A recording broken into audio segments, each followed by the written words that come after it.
ओंकारो वेदन्ति शुद्धात्मिकत्वं तन्नमामि नित्यं तत्त्वार्थे साधं ज्ञानमयं सम्यक् दर्शनेत्वं सम्यक् विचरणं चैतन्यरूपं नमामि भक्तं श्रीवीरनाथं नन्दं चतुष्टं त्वं व्यक्तरूपं मालागुणं मोक्षदीपं प्रबोधं नमाम्यहं केवलानन्तशूद्रं।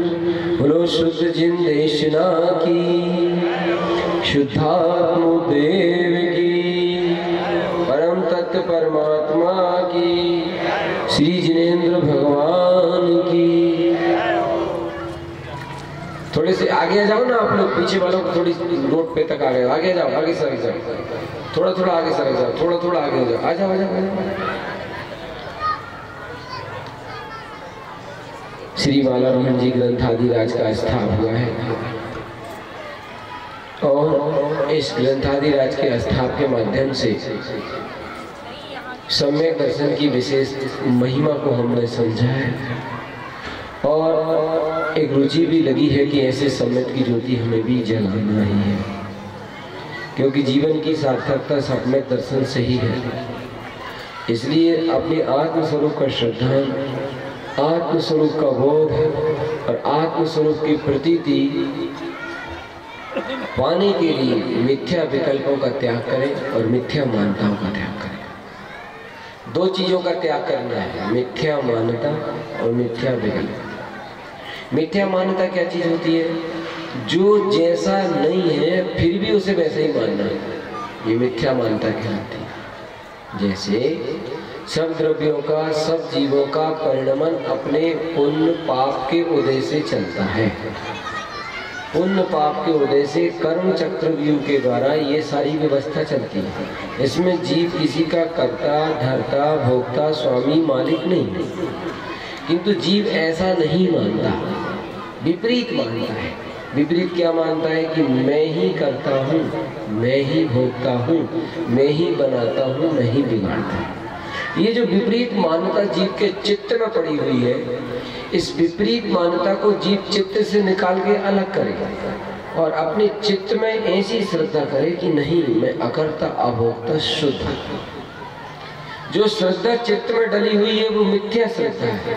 तो मिथ्या श्रद्धा का चित्त में डला रहना ही संसार का परिभ्रमण का कारण है। उस मिथ्या श्रद्धा को चित्त से अलग कर दे और वहां सम्यक श्रद्धा की स्थापना कर दे। सम्यक श्रद्धा अपने हृदय में स्थापित कर देने पर घर द्वार नहीं छूटता, बल्कि घर द्वार में सुख शांति से जीने की कला प्राप्त होती है। सम्यक चिंतन एक ऐसी शक्ति का नाम है जिस शक्ति के द्वारा बड़े से बड़े दुखों पर भी विजय आराम से प्राप्त करी जा सकती है। सम्यक चिंतन आपकी भाषा में बोले तो पॉजिटिव सोच, ऐसी सोच जो जिनेंद्र भगवान के वचन के अनुसार है, ऐसी सोच जो जिन भगवान के आज्ञा अनुसार, वचनानुसार, जिन देव की वाणी के अनुसार मेल खाती है। हमारी सोच भगवान के विचारों के अनुसार होना चाहिए। हमारे विचार परमात्मा के जिन देशना रूपी विचारों के अनुसार होना चाहिए। आप सबसे अपने अपने विचार मिलाते हैं, अगर जिस दिन परमात्मा के विचारों से और अपने विचारों में एक रूपकता हो जाएगी, उस दिन वो भगवान हो जाएंगे और हम लघुनंदन कहलाएंगे। वो पूर्ण परमात्मा के, वो पूर्ण परमात्मा है और हम उनके लघुनंदन हैं। विचारों में एक रूपकता न होने से व्यवहारिक जीवन दुखी होता है, किंतु यहाँ पर जिनेंद्र भगवान के जो विचार है, उनकी जो दिव्य ध्वनि, वही उनका विचार समझ लो। मतलब उनकी दिव्य ध्वनि में ये आया है कि जीव अकर्ता है, जीव किसी का कर्ता नहीं है। यहाँ जो कुछ भी होता है पुण्य और पाप के उदय से होता है। पुण्य पाप के उदय से सुख दुख की व्यवस्था बनती है। कोई किसी का दोष नहीं कर सकता, किसी को अपना पराया भेद प्रभेद नहीं कर सकता। ये भगवान का सिद्धांत है और सब चीज कट सकती है, सिद्धांत नहीं कट सकता। किंतु ये सिद्धांत हमारे हृदय में नहीं बैठता।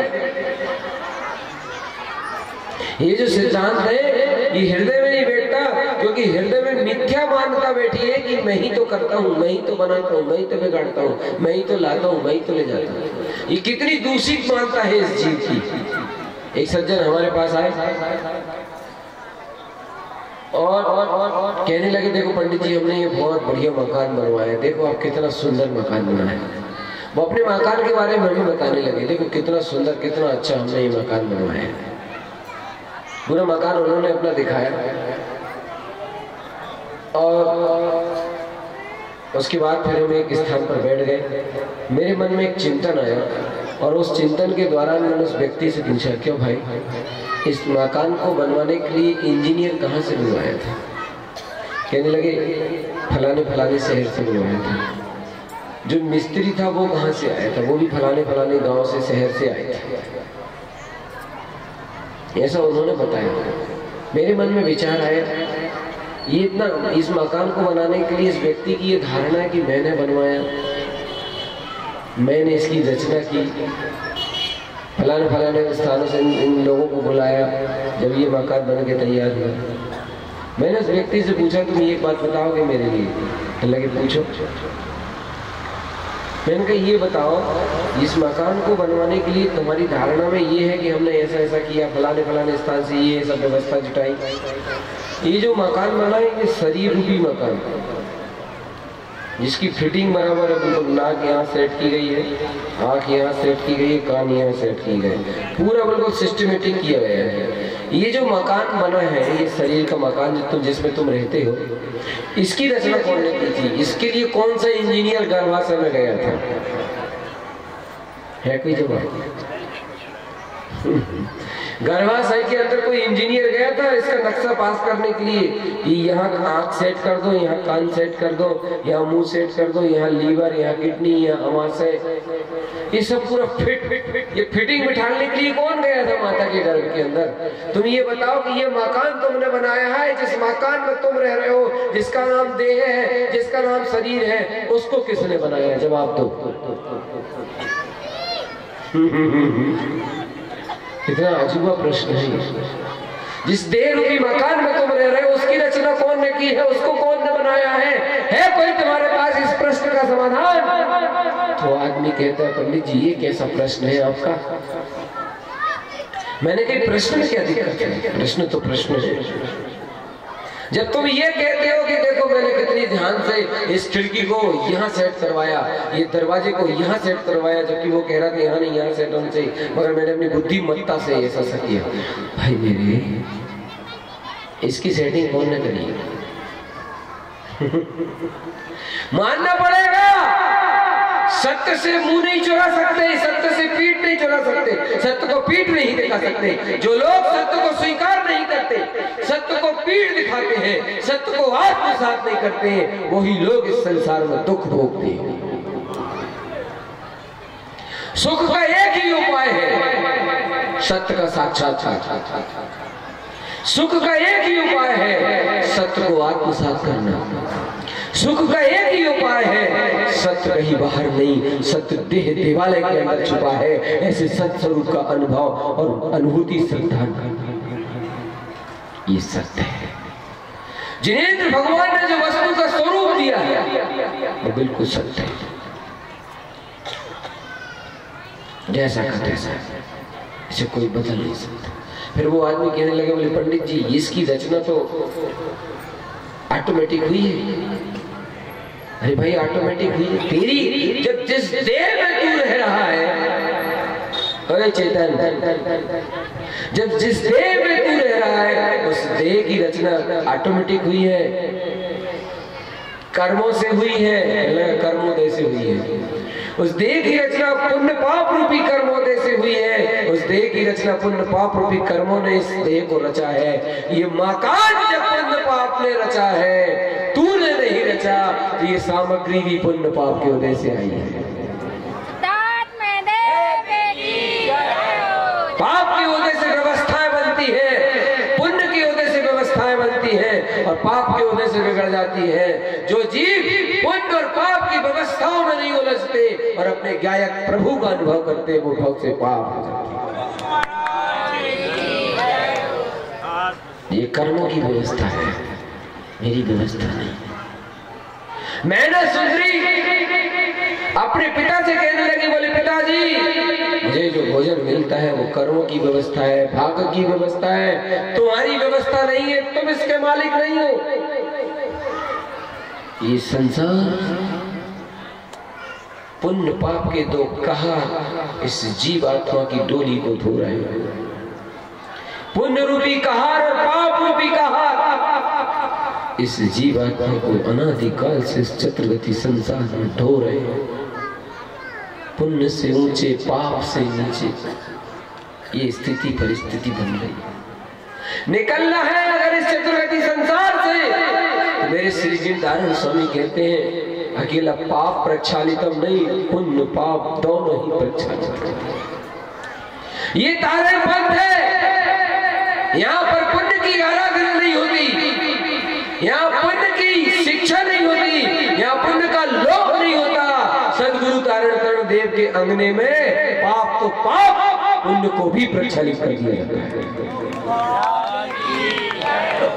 दोनों का प्रक्षालन करके धर्म की आराधना की जाती है। धर्म की अनुभूति और धर्म के अनुभव और वेदन के मार्ग को प्रशस्त किया जाता है। इसका नाम है तारण पंथ। छोटा मोटा पंथ नहीं है, तिरने का पंथ है। तिरने का पंथ जो तिरना चाहता है उसका है ये पंथ, और जो मरना चाहता है उसके लिए नहीं। व्यक्ति कहने लगा कर्मोदय से हुई है रचना। मैंने कहा बेटा जैसे ये शरीर की रचना कर्मोदय से हुई है, ऐसी बाहर की रचना भी कर्मोदय से हुई है। अगर दुख हो जाए तो समझना पाप का उदय है, सुख हो जाए तो समझना पुण्य का उदय है। दुख होने पर किसी को दोष मत देना और सुख होने पर भूलना मत। दोनों स्थिति में समभाव को ध्यान रखना। मैंने समझ कहती है मेरे भाग्य में जो लिखा है वही होगा मेरे साथ। एक सत्य घटना सुना है आपको, बोलो आप लोग पीछे वाले बोले। एकदम सत्य घटना सेमर खड़ी की है। सेमर खड़ी के आसपास जो बंजारे रहते हैं उन बंजारों ने सुनाई थी ये कहानी मुझे। मैं सेमर खड़ी में था, रात्रि में नींद नहीं आ रही थी, तो वो लोग भी बैठे थे और हम लोग आपस में चर्चा कर रहे थे। वो बंजारे हमसे बैठ करके तत्व चर्चा करते हैं, हम भी उनसे सुनाते। तो एक दो चार बंजारों ने एक बात बताया, बोले पंडित जी बोले एक बात बताए। मैंने कहा बताओ। एक दिन की बात है, एक स्थान पर गर्मी के दिन थे और हम सब लोग जगड़ा जला करके बैठ करके आगी साफ रहे थे। हाँ, ठंडी ठंडी ठंडी ठंड के दिन थे और हम जगड़ा जला के और आगी ताप रहे थे। थोड़ी दूर पर एक खाट के ऊपर हमारा एक मित्र लेटा हुआ था, सोया हुआ था। उस मित्र का जो खाट पर लेटा हुआ था, उस मित्र का हाथ खाट से बाहर था। फिर क्या हुआ, क्या लगे हम लोग जगरा आगी तापते तापते और आपस में बातें कर रहे थे। इतने में हमने देखा कि बिच्छू निकल के आया, बहुत बड़ा बिच्छू, इतना बड़ा बिच्छू था। और वो बिच्छू निकल के आया और जिस आदमी का उस खाट से हाथ नीचे लटक रहा था, वहां जाकर हम बोले देख रहे थे ये सब कुछ, वहां तक पहुंच गया। और जिसका हाथ नीचे लटक रहा था तो ये उंगली ऐसी थी, तो उसमें वो डंक मारने की कोशिश कर रहा था, किंतु उसका डंक उसकी उंगली तक, उसके हाथ तक जा नहीं पा रहा था। उसने ऐसा बार बार प्रयास किया, किंतु वो उस आदमी को डंक मारने में असफल हो गया। तो मैंने कहा फिर क्या होगा? बोले हम देखते रहे ये सब कुछ, हमें बड़ा अच्छा लग रहा था। हम ये सोच रहे थे देखो बिच्छू कितनी हद तक जा रहा है। ये जीव है, जीव, उसमें आत्मा है। भैया इन कसायों के कारण से बहुत दुख भोगते हैं, मालूम? उस बिच्छू के जीव को ये कोई बोध थोड़ी है कि ये मेरा दुश्मन है। क्या होता है, जिनके प्रति दुश्मनी का भाव कर लेते हैं उनके प्रति भाव बिगड़ जाते हैं प्रेम, बिगर कोई कारण के। ऐसी वो बिच्छू जो था ना, एक आदमी ने एक दिन पूछा था, क्यों भैया जी आप बताते हैं कि पूर्व का बैर जो रहता है उस बैर को भजाते हैं जीव, जैसे जो बिच्छू है, मेंढक है, तो क्या इनको याद आता है कि हमारा इसके साथ बैर है, हमारे इसके साथ दुश्मनी है, इसने हमारे साथ ऐसा ना किया था? ऐसा उनको याद नहीं आता, ऐसा विकल्प नहीं आता। बस उन जीवों को जिनके साथ उनका पूर्व का कोई दावा कावा रहता है, उनको देख के उन्हें कसाय पैदा हो जाती है। बस जिनके साथ राग रहता है उन्हें देखकर आत्मीयता का भाव आ जाता है, और जिनके साथ देश भाव रहता है उनके साथ भाव खराब हो जाते हैं, मन खराब हो जाता है। ऐसा लगता उस व्यक्ति को देख के ही मन खराब होने लगता है, भाव बिगड़ने लगते हैं। इससे का ये मतलब होता है कि तुम्हारा और उसका कोई पूर्व का निमित्त नैमित्तिक कसाय का संबंध है, देश रूप कसाय का संबंध है। और जिसको देखे जी आदमी पता चला क्या बड़ा प्रिय आदमी, राग का संबंध है। या तो राग रूप संबंध होता है या देश रूप संबंध होता है, और राग और देश दोनों प्रकार से ये जीव पर जीवों से संबंध बना के इस संसार की चक्र गति में संसार में भटकता है। तो बिच्छू का जो जीव था ना, वो सैनी पचेंद्री जीव था। उसको उस सोने वाले व्यक्ति को प्रति ऑटोमेटिक कसाय का भाव तीव्र हुआ। आप थोड़ा चिंतन करो, नीचे बहुत सारे लोग बैठे हैं, अगर बिच्छू को काटने में आनंद आ रहा है, डंक मारने में आनंद आ रहा है, तो जो सुविधा से नीचे बैठे हैं उन्हें डंक मारे, किंतु वो उनके पास नहीं जाता डंक मारने के लिए। और जो खाट पर लेटा हुआ है, जिसका हाथ नीचे लटक रहा है, उसके पास वो गया और डंक मारने की उसने कोशिश की।